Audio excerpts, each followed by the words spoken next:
প্রিয় ফেসবুক ভাই ও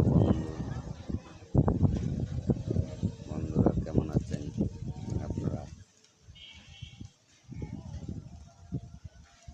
আমি আলহামদুলিল্লাহ ভালো আছি। আপনারা কেমন আছেন জানাবেন।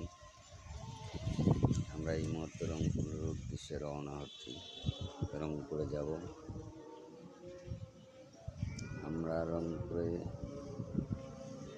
মহাসমাবেশে যাচ্ছি।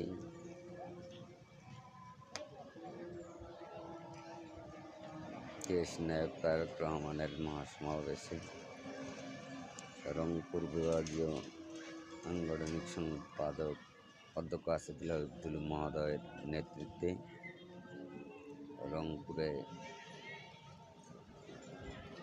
যাচ্ছি। আপনারা সকলেই দোয়া করবেন আমরা যেন ভালোভাবে যেতে পারি এবং ভালোভাবে আসতে পারি, এই দোয়া কামনা করছি। খোদা হাফেজ। বাংলাদেশ জিন্দাবাদ।